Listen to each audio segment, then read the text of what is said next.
계속해서 이어지고 있는 이 답답한 하락 장세. 하지만 이 하락 장세도 언젠가는 결국 또 끝이 나게 됩니다. 자, 하락이 끝나면은 다시금 상승이 찾아오겠죠. 그렇다면 우리가 현재 이 시각부로 하락에서 사실 우리는 뭐 많이 먹을 거리는 없어요. 우리가 하락장에 사실 뭐 공격적으로 나아가긴 좀 어렵고, 결국에는 다시금 찾아올 그 상승을 좀 준비하고, 그때 어떤 것들이 좀 강할지를 미리미리 좀 찾고 대비해서 준비하는 마음으로 오늘 이 영상을 좀 여러분들과 함께 진행해 보도록 하겠습니다.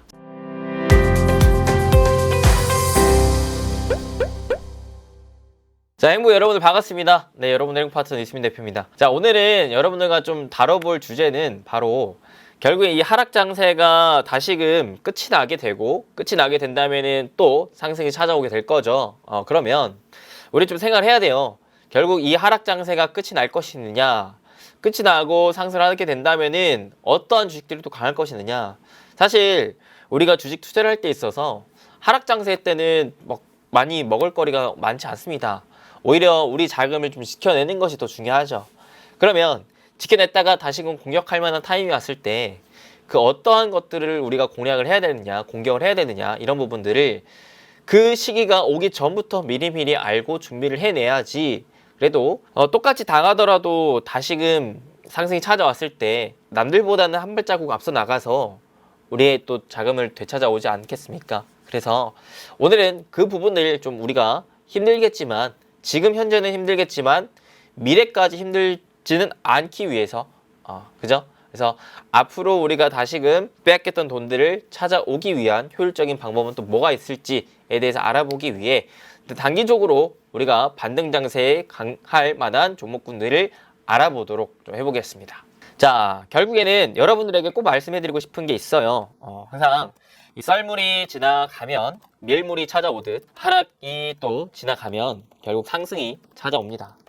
그래서 주식시장에는 이런 말이 있어요. 위기와 기회는 항상 공존한다. 위기가 끝나면 기회가 찾아오고, 그죠? 그 기회가 끝나면 또 위기가 찾아온다. 그래서 사실 투자 대가들은 어떠한 식으로 투자를 잘 하느냐, 남들이 모두가 다 힘들어할 때, 즉 증시에 위기가 찾아왔을 때, 이럴 때 오히려 주식 비중을 늘리고요. 남들이 모두가 다 환호하고 기뻐할 때, 이럴 때는 즉 증시에 기회가 찾아왔을 때, 이럴 때는 주식 비중을 오히려 낮춥니다. 실질적으로 투자의 경험치가 많은 투자 대가들은요, 투자에 좀 짬밥이 많고 좀 액수가 많은 분들은 오히려 대중과 반대로 해요. 그래서 그들은 지금 같은 또 위기의 장세 때 뭘 노리고 있을 겁니까? 주식 비중을 늘려야겠다라는 준비를 하고 있을 거예요.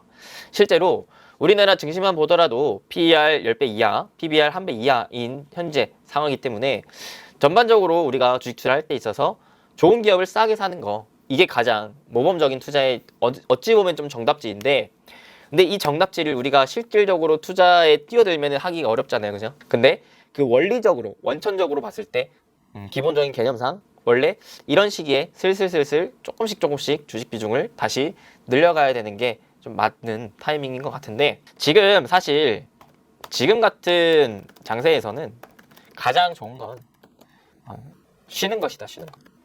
쉬는 것. 저는 그렇게 생각해요.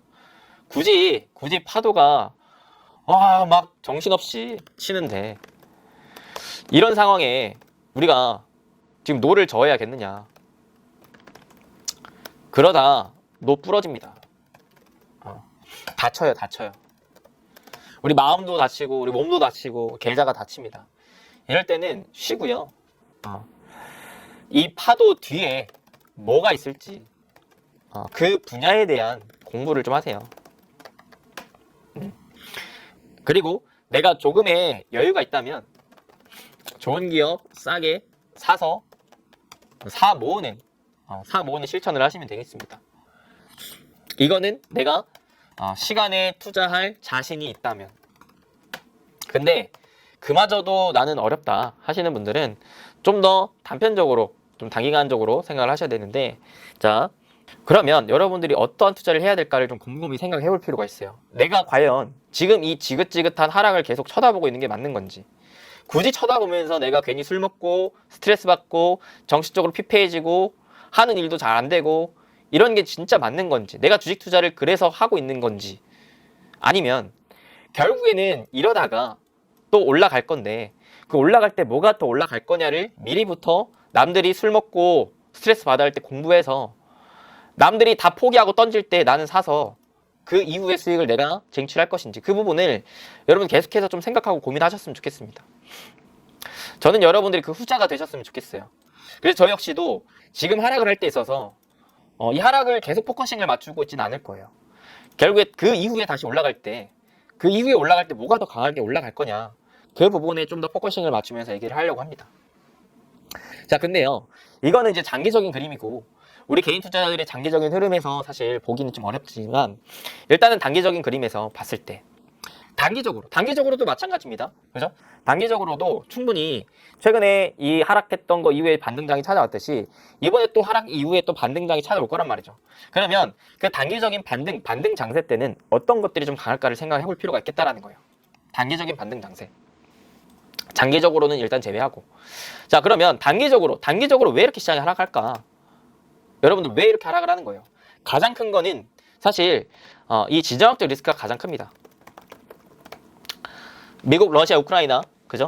이 지정학적 리스크가 가장 커요. 근데 여러분들 이 지정학적 리스크가 증시를 무너뜨리고, 그죠? 무너뜨리고 그 다음에 경제를 대공황으로 이끌기 위해서는 어떻게 돼야 될까요? 실제로 전쟁이 발발해야죠. 그죠? 실제로 전쟁이 발발해야 됩니다. 근데 여러분들 잘 한번 생각을 해보세요. 진짜로 전쟁이 날까요? 진짜로? 이 부분에 대해서는 최근에 또 샤코치님이 한번 얘기를 해주셨죠? 여러분들 생각 어떠세요? 실제로 전쟁이 발발이 되냐? 솔직히 진짜 세계 전쟁이 발발된다면 우리는 위험자산 다 팔고 안전자산 챙겨놓고 진짜 숨죽여 살아야 됩니다. 진짜 숨죽여 살아야 해요. 이거는 진짜 우리는 생존이 걸린 문제예요. 이거는 우리가 지금 당장 죽을 것 같은데 이거 뭐 주식 공부할 때입니까? 주식 갖고 있을 때입니까? 부동산 갖고 있을 때예요. 다 던지고 현금 금 가지고 어떻게든 살아남아야죠. 그죠? 근데 그게 아니라면요, 결국 이 또한 지나갑니다. 결국 이 또한 지나가고 그 출력했던 파도는 잔잔해진 다음에 결국 순리대로 흘러가게 됩니다. 지금은 막 이렇게 파도가 치고 있어요. 근데 이 파도가 치는데 이 파도가 더 커져서 완전 허리케인이 돼서 무슨 뭐 반도 하나가 휩쓸려 나갈 정도의 그런 파도가 될 것이느냐를 봐야 되는 거죠. 근데 사실 그 가능성은 매우 희박하다라고 볼 수 있어요. 그러면 우리는 어떻게 해야 돼? 일단은 지금 당장에는 이 또한 지나가리라 생각을 하면서 확률적으로 접근한다면, 그죠? 이 또한 지나가리라, 지금 내가 주식 투자를 하고 있다면 이 또한 지나가리 생각하고 일단은 감싸 안고 버텨야죠. 버티고 좀 파도가 잔잔해진 다음에 우리가 다시 접근을 해봐야 되는데, 자, 그래서 저는 좀 얘기를 하고 싶어요. 지금 시장의 본질적인 문제는 뭐냐, 그럼? 본질적인 문제, 본질적인 방향은 뭐냐? 결국에는 또 이렇게 옵니다. 결국에는 물가예요, 물가. 그죠? 자, 물가가 계속 올라요. 인플레이션이 옵니다. 물가가 오르니까 뭘 하려고 해요, 지금? 금리를 올리려고 해요. 자, 금리를 올리려고 한다. 그죠? 금리를 올리는데, 그럼 뭐가 문제냐? 금리를 올려서 물가를 잡으면 되는 거 아니냐? 그죠? 근데 물가만 잡히면 다행인데 금리를 올리면 기본적으로 경제가 위축이 된다. 경제가 위축이 돼. 그러면 자, 물가는 올라가 있는 상황에서 경제가 위축이 돼버리면은 가장 큰 스태그플레이션이라는 경제 대공황 리스크가 나올 수 있으니까 이것만큼은 우리가 막아야 된다라는 거잖아요. 즉 물가는 잡긴 잡되 경제는 회복시켜야 돼요. 회복시켜야 돼. 지금 어찌됐든 간에 지정학적 리스크로 인해서 물가도 계속 또 올라요. 그러면 전 세계적으로 특히 연준은 이 물가를 잡기 위해서 어떠한 수단과 방법을 가리지 않을 겁니다. 즉 금리를 올릴 가능성이 매우 높죠. 다음 달부터 금리를 올릴 수 있을 거예요. 하지만 금리를 올리려면은 최소한의 기초 체력을 갖춰야 된다는 거죠. 금리를 올렸을 때 이 문제가 발발되면은 그야말로 최악의 경우로 가게 되는 거니까. 그러면 지금 연준뿐만 아니라 전 세계적, 국가적으로 봤을 때 경제를 살리기 위한 움직임을 동반해서 보여줘야 된다는 겁니다. 그게 바로 뭘까요? 그게 바로 저는 위드 코로나라고 생각을 해요. 지금 전 세계적으로 금리를 올리고 있습니다. 우리나라도 올리고 있어요. 그죠? 유럽 역시도 마찬가지. 그런데 이런 국가들이 금리를 올리면서 물가를 잡으려고 하는데 이런 상황에 경제가 살아줘야 돼요. 경제를 살리려면 지금 당장 할 수 있는 카드는 위드 코로나다. 사람들의 소비를 촉진시켜야 된다. 코로나로 인해서 위축됐었던 소비 심리를 촉진시켜야 된다. 그래서 이런 기사가 자꾸 뜨는 겁니다. 성장의 관건은 위드 코로나다. 위드 코로나. 늦어지면 스태그플레이션이 비상이 걸린다. 공급 주도의 물가 상승이 지난해 계속해서 나왔는데 공급 주도. 자, 물가가 왜 올랐다 그랬어요? 물가가 오르는 가장 큰 요인은 크게 두 가지. 그죠? 수요가 많아지거나 또는 공급이 줄어들거나 인데 기존에 물가가 많이 올라갔었던 가장 큰 요인은 코로나 때문에 공급이 안 나오기 때문에 공급난이 문제가 있었기 때문에 물가가 많이 올라갔다 그랬어요. 첫 번째 그러면 공급을 풀어줘야 돼. 공급을 풀어주려면 해외 교류를 많이 해야겠죠? 공장 가동을 돌려야겠죠? 그러려면은 위드 코로나 가야 되는 거예요. 그죠?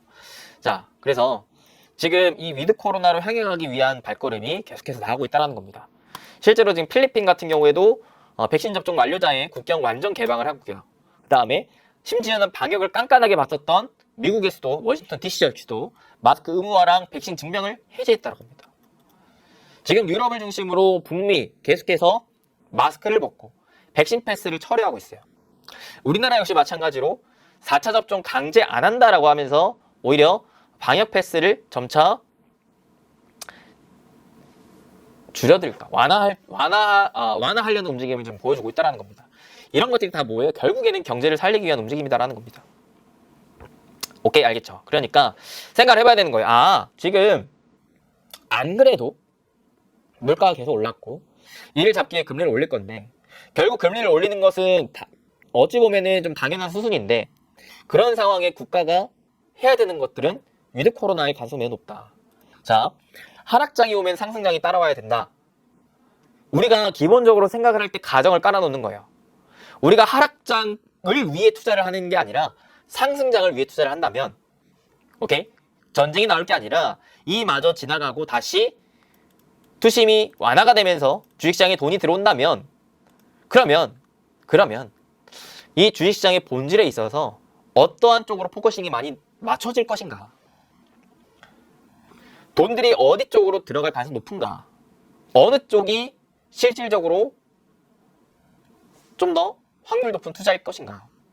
를 생각을 해봤을 때 이 위드 코로나라는 키워드가 나오게 된다는 거죠. 왜? 결국에는 국가들이 이렇게 가야 되기 때문에 경제 대공황을 막기 위해 가야 하는 필연적인 방향이기 때문에 이미 진행이 되고 있는 방향이기 때문에 그리고 특히나 금리 인상 시기 때는 여러분들이 투자에 굉장히 유의해야 됩니다. 왜 그러냐면 금리가 인상이 되면 어느 기업들을 투자를 하면 안 되느냐. 기본적으로 적자 플러스 부채 비율이 큰 기업들은 이런 애들은 피해야 돼요. 왜냐하면 이런 애들은 도산할 가능성이 있습니다. 부도 없어질 거예요. 그러면 자 반대로 어떤 기업들이 주목을 받을까? 최근에도 그렇잖아요. 최근에 실적을 딱 까봤는데 어닝 쇼크가 나왔어.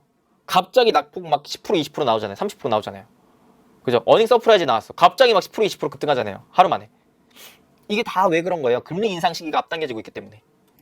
즉 기업들의 실적이 굉장히 중요해지고 있는 상황이다. 그러면 우리가 생각을 해봐야 되는 거야. 이 실적이 어디에서 찍힐 것이느냐. 실적. 위드 코로나가 진행이 된다면 실적이 어디서 찍힐 것이느냐. 이런 부분을 계속해서 생각을 해야 되는 거예요. 단기적으로 봤을 때, 단기적으로. 장기적으로도 마찬가지예요. 장기적으로도. 어느 기업들이 사업을 확 벌려서 장기적으로 실적을 확 끌어올 수가 있겠느냐. 그런 기업들 중에 현재로서 현금 자산의 유동성이 탄탄하고 부채가 많지 않고 이런 기업들을 위주로 봐야겠죠. 그러면 단기적으로 봤을 때 위드 코로나 수혜인데 실적까지 나올 수 있을 만한 이런 주식들을 좀 주목을 해볼 필요가 있겠다라고 저는 얘기를 드리고 싶습니다. 대표적으로 어떤 애들이 있을까요? 제가 최근에 한번 리오프닝 이 위드 코로나에 대해서 또 한번 다시 영상을 올렸던 적이 있었긴 했는데, 그때 얘기했던 게 아무래도 뭐 항공 여행, 그죠? 그 다음에 주류, 그 다음에 이제 엔터, 이런 애들이었죠. 많은 분들 또 얘기해 주시는 게 면세점, 백화점 이런 애들이 있고요. 면세점, 백화점 이쪽은 아무래도 백화점 쪽이 좀 더 좋습니다. 백화점 쪽이 좀 더 좋긴 해요. 실적 부분에 대해서는. 그 다음에 이제 장기적으로 좀 더 중장기적으로 화장품도 좀 얘기를 할 수가 있었죠. 이런 애들이 이제 앞으로의 실적이 좋게 나올 가능성이 높다라고 했는데, 그 중에서도 제가 이 중에서도 좀 더 좋게 보는 거는 이제 엔터였죠. 엔터.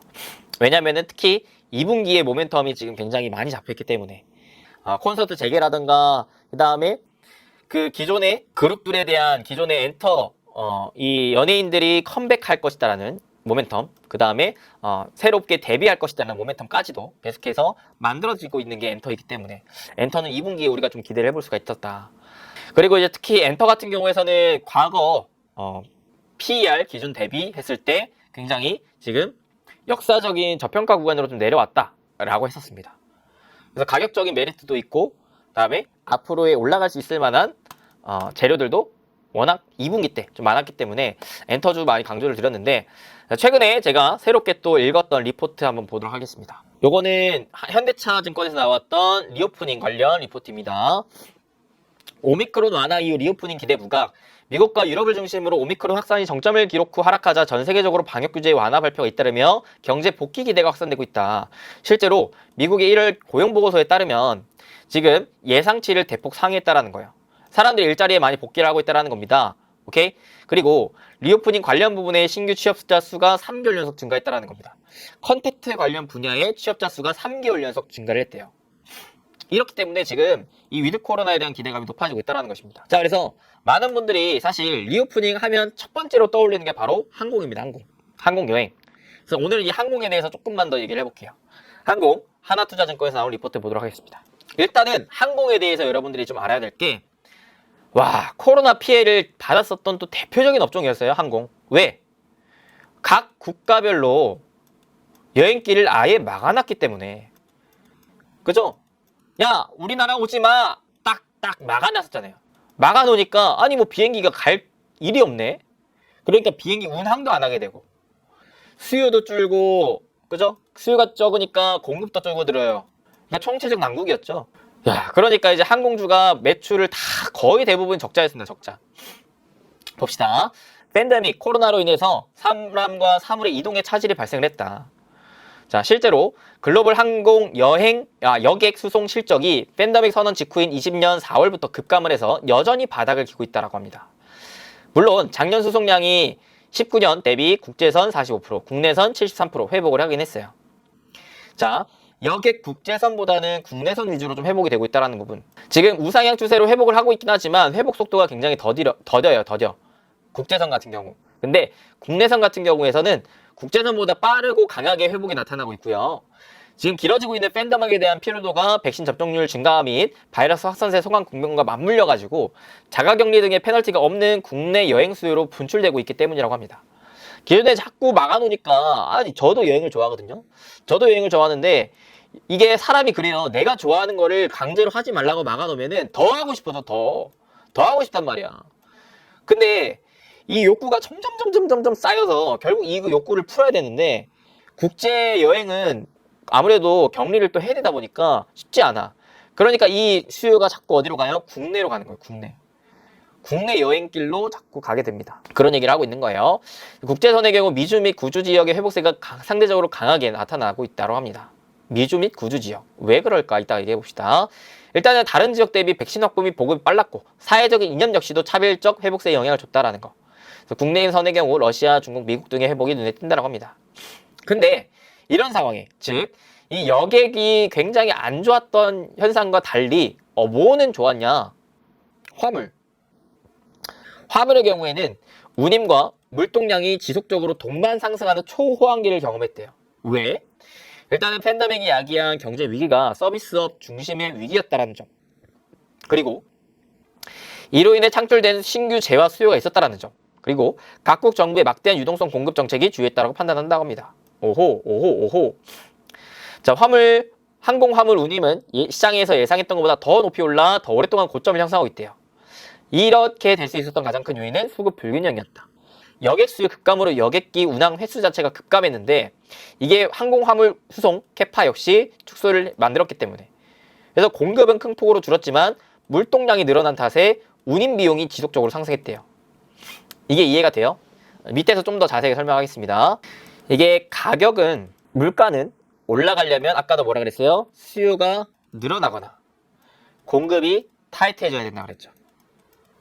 기업 입장에서는 기업이 하는 사업의 상품, 이 가격이 올라가야지 마진을 많이 남기면서 이익적인 측면이 좋게 나온다라고 볼 수가 있어요.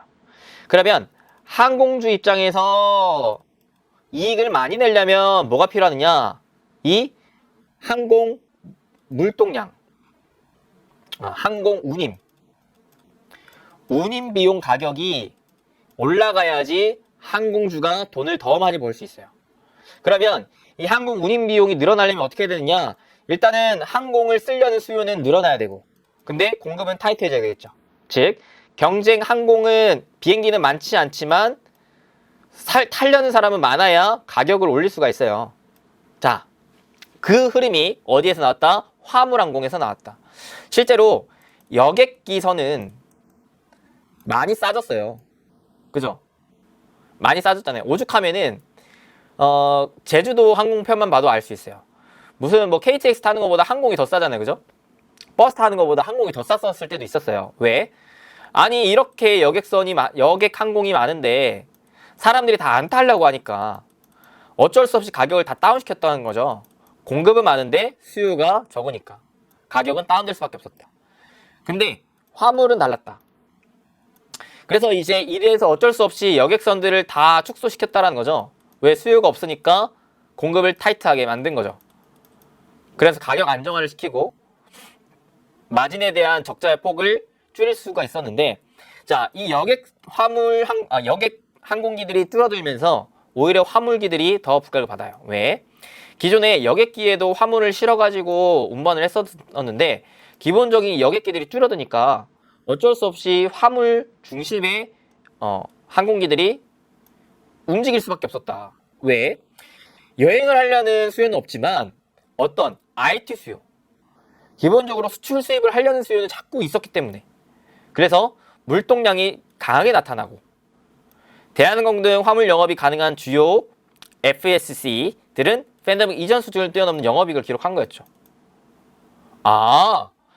수출 수입에 대해서는 굉장히 많이 수요가 나오는데 기존의 여객 항공들은 다 운영을 안 하기 때문에 화물항공 중심으로 수요가 나와서 화물항공에 대한 운임 가격이 많이 늘어났었다. 그러니까 얘를 중심적으로 했던 업체는 돈을 많이 벌 수 있었다라는 겁니다. 그게 바로 대표적으로 우리나라의 대한항공이었죠. 대한항공. 보세요. 여행 제한 정책이 여전히 강하게 유지 중이다. 특히나 아시아 태평양 아태 중심 위주로, 아태는 아직까지도 절반 이상 국경 완전 봉쇄입니다. 국경 완전 봉쇄. 좀 그나마 많이 풀린 게 미주 쪽이 많이 풀렸어요. 미주 쪽이 그냥 검사해서 격리하면은 여행길 열어준다라는 거.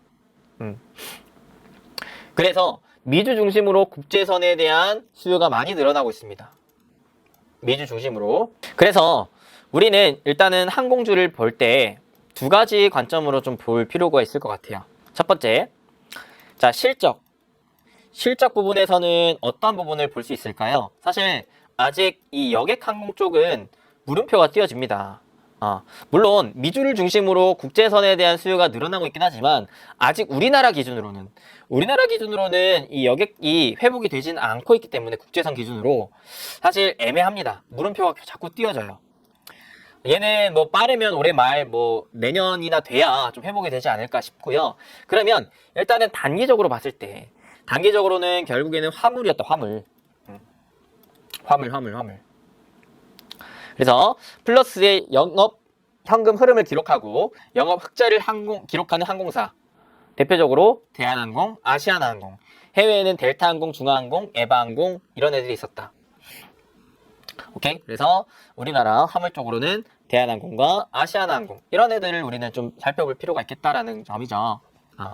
그 다음에 두 번째로는 자 만약에 이 여객이 회복이 된다면 이 항공이 회복이 된다면 누가 먼저 회복이 될까?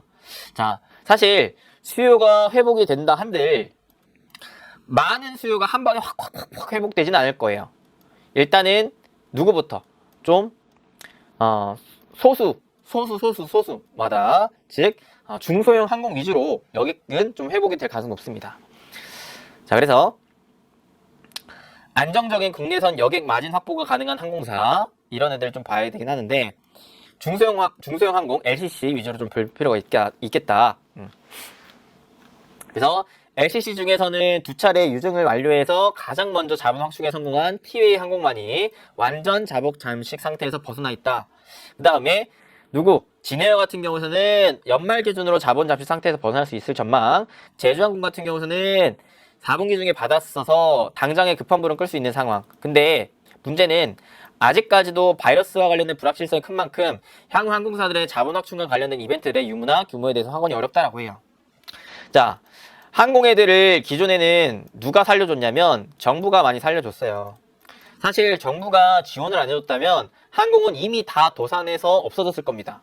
하지만 정부가 지원을 해줬어요. 하지만 이건 역시도 이제는 지원이 끊겨가고 있는 상황입니다. 왜? 금리 인상 시기이기 때문에 이제 정부의 이 곡간도 점차 말라갔었기 때문에 항공을 살리기 위한 지원금도 이제는 바닥이 났다라는 거예요.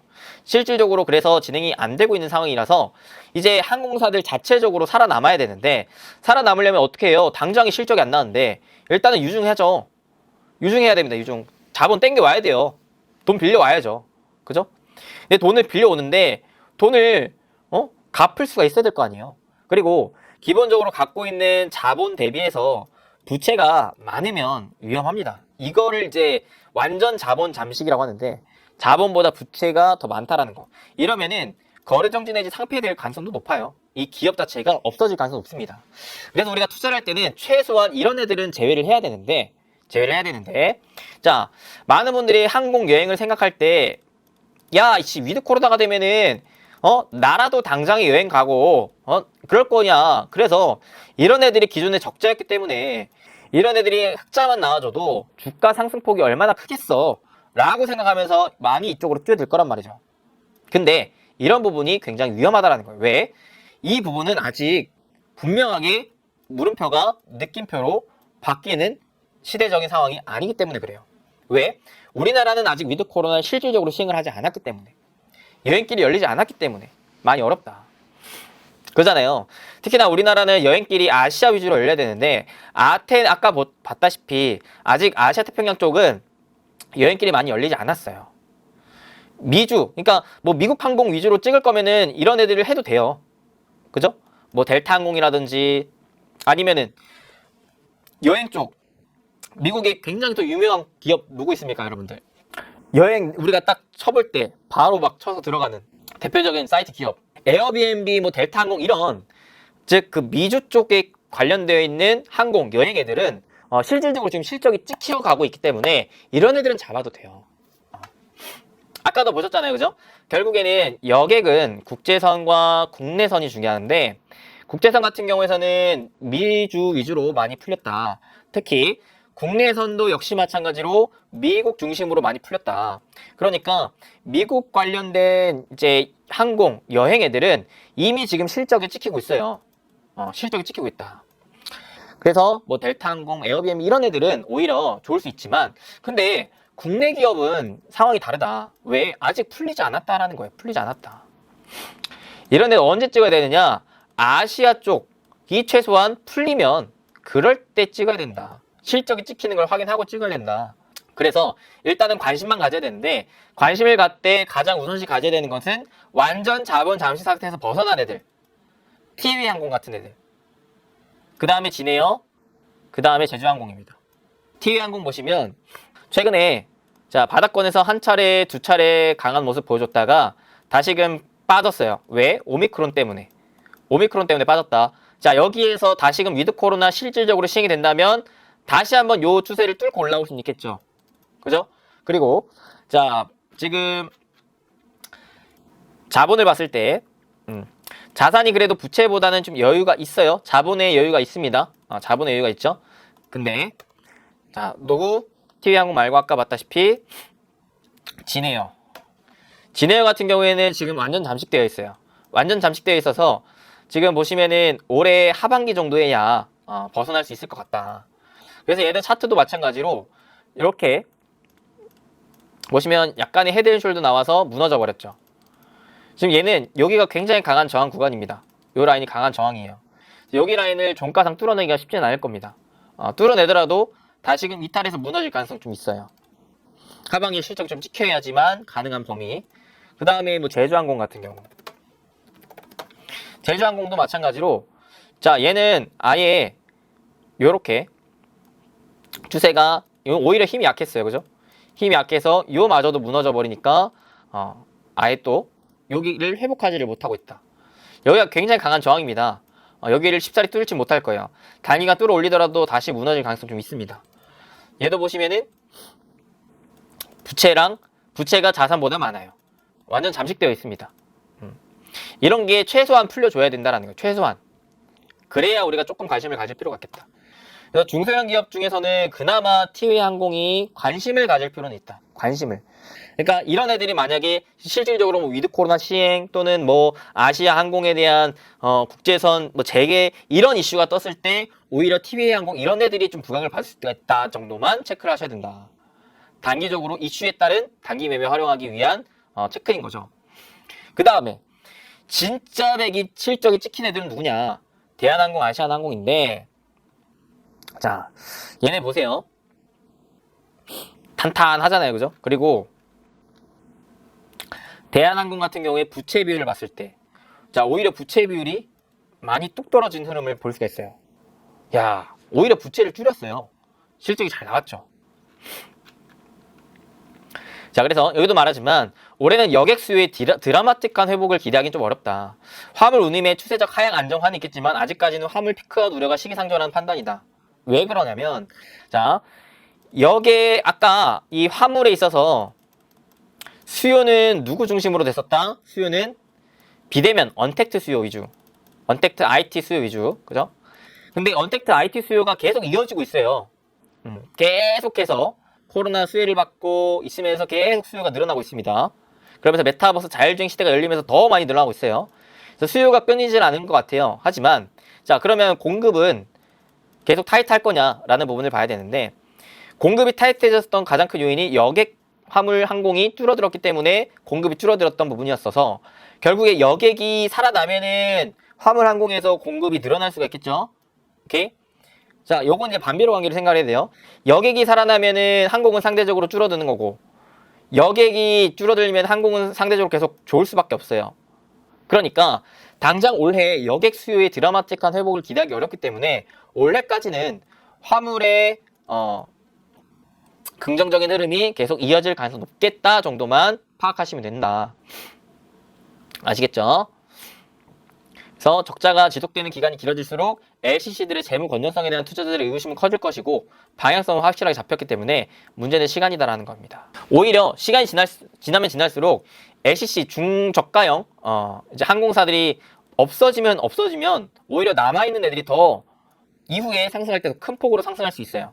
이런 부분까지도 좀 생각을 해봐야 된다. 자, 그래서 정리를 하자면 지금 국제선 같은 경우에서는 아시아는 아직도 회복이 채 안 되고 있다. 근데 유럽과 지금 북미 쪽은 어떻게 빠르게 회복이 되고 있다. 작년부터 해서 빠르게 회복이 되고 있어요. 이 부분. 그 다음에 자, 국제선보다 더 빠른 회복세를 보이는 국내선 여객 수요다. 국제선은 이런 식으로 회복을 하고 있는데 국내선은 더 강하게 회복을 하고 있다. 자, 국내선 같은 경우에서는 지역별로 미국이 굉장히 가파른 상승세를 보였다. 그 다음에 뭐 일본, 중국도 마찬가지. 그 다음에 항공, 화물, 수송량 증감률. 화물 항공이 작년에 계속 좋았어요. 화물 항공. 계속 좋았다. 그래서 운임 비용도 계속 늘어날 수 있었다. 운임 비용. 자, 그러니까 정리를 하자면 오늘은 항공 좀 알아봤는데 항공에 대해서 여객은 지금 북미, 유럽 중심으로만 국제 내지 국내선 수요가 회복이 되고 있다. 그래서 이제 항공, 여행 관련주를 공략을 하고자 한다면 이제 좀 미국 기업 위주로 주목을 해보는 게 좋겠고요. 그 다음에 가장 우선시 봐야 될 거는 지금 금리 인상 시기에 또 정부 지원금도 없어지고 있는 국면이기 때문에 적자 플러스 부채 완전 자본 잠식 된 기업들은 피하는 게 좋다.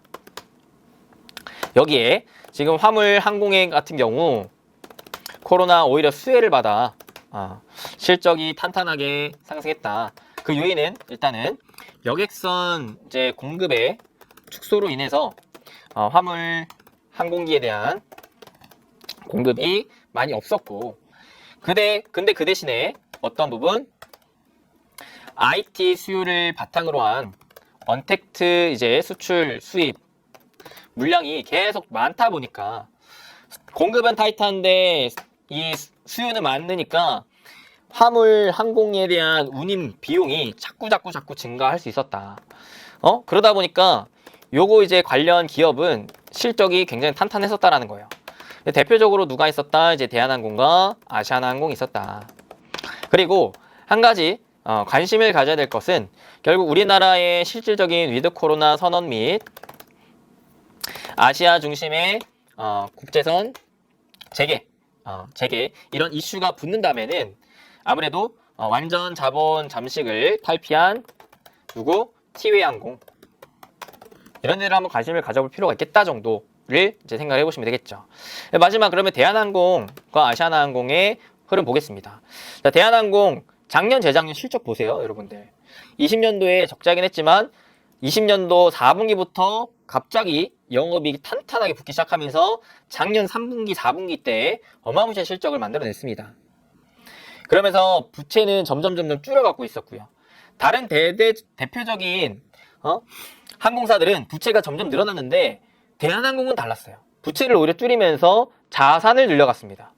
안정성을 크게 만들었다는 거죠. 이런 기업이 점점 이제 선구자의 역할을 한다는 겁니다. 연간으로 봤을 때 작년 대비 올해에도 실적이 탄탄하게 유지가 될 전망이다라는 것까지. 자, 차트를 봤더니 얘도 이렇게 약간 뭐 헤드앤숄더라고 볼 수 있을 만한 흐름이긴 한데, 그죠? 하지만 요 라인대, 요 라인대를 무너지지가 않았어요. 이 라인대를 무너졌었으면은 주가의 흐름이 좀 답답할 수 있었겠지만 여기 라인대 강한 의미 있는 요 지지 라인대를 지지를 해줬기 때문에 지금까지의 흐름은 괜찮다. 오히려 여기 지지 라인 구간을 잡고 있을 때 모아가는 전략도 나쁘지 않겠다. 이런 애들이 시장만 좀 반등해주고 위드 코로나에 대한 관심도만 높아진다면 충분히 여기 지지 라인 때 지지받고 요 상방의 저항 라인 때 돌파를 해주면서 상승해줄 수 있을 것 같다. 오케이?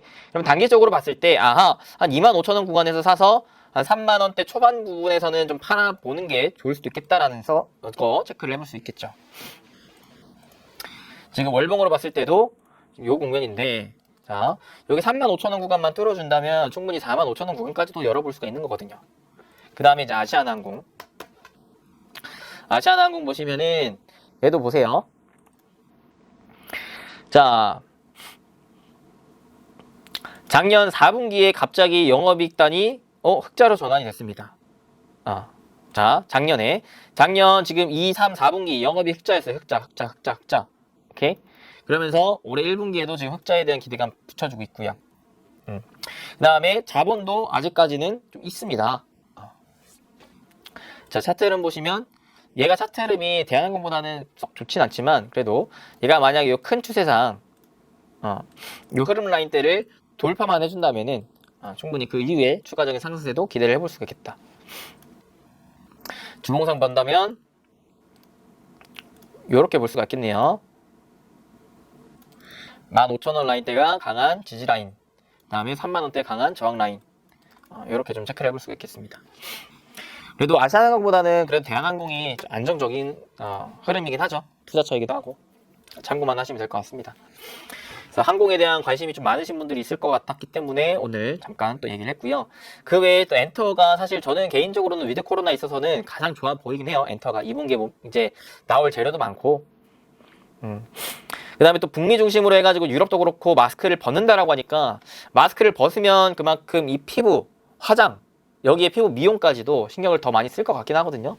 그쪽으로 충분히 또 중장기적인 투자 매력도 있다 정도만 좀 체크하시면 될 것 같습니다. 자, 오늘 이렇게 해가지고 다시금 여러분들과 위드 코로나 리오프닝 관련해가지고 좀 알아봤고요. 그 중에서도 항공에 대해서 오늘 좀 더 디테일하게 알아봤습니다. 이 위드 코로나에서 알아본 근본적인 원인이 뭐였죠? 아무래도 지금 현재 시장의 단기적인 이 변동성 하락을 만들어내고 있는 것은 결국 지정학적 리스크고, 이 지정학적 리스크는 결국 해소될 가능성이 매우 높기 때문에 결국 그러면은 하락했던 시장은 결국 다시 반등하게 될 것인데, 그럼 반등할 때 중요한 건 뭐느냐? 지금 시장의 본질적인 부분에 대해서 금리 인상 국면에 있기 때문에 금리 인상을 하는 이유는 물가를 잡기 위한 부분이고, 그죠? 그리고 이런 상황에서 경제가 무너지지 않기 위해서는 경제를 살려줘야 되는데, 경제를 살려주기 위해서는 지금 국가적으로 세계 국가에서 지금 진행을 하려고 하는 게 바로 위드 코로나다. 그래서 지금 이 시기에는 특히나 위드 코로나 선언 이후의 시행은 실질적으로 그냥 기대감뿐만 아니라 실질적인 시행으로 계속 이어질 가능성이 좀 높아 보인다. 왜? 이거 다시 전환한다면, 다시 거리두기 강화한다면 이거는 진짜 걷잡을 수 없는 전 세계 경제 대공황에 빠져버릴 수가 있기 때문에 그렇습니다. 다행히도 코로나의 이 변이 전염이 자꾸자꾸 되면서 물론 확산세는 빨라졌지만 이 치명률 자체가 많이 낮아져 있는 상황이기 때문에 그래도 긍정적인 것은 이 위드 코로나 시행을 계속 이어질 가능성이 좀 높아 보인다 라는 부분이거든요. 자, 그렇기에 그러면 우리가 다가올 반등 장세를 준비하는 마음으로는 결국 이 위드 코로나가 수혜를 받을 가능성이 높다라고 판단을 할 수가 있을 것 같아요.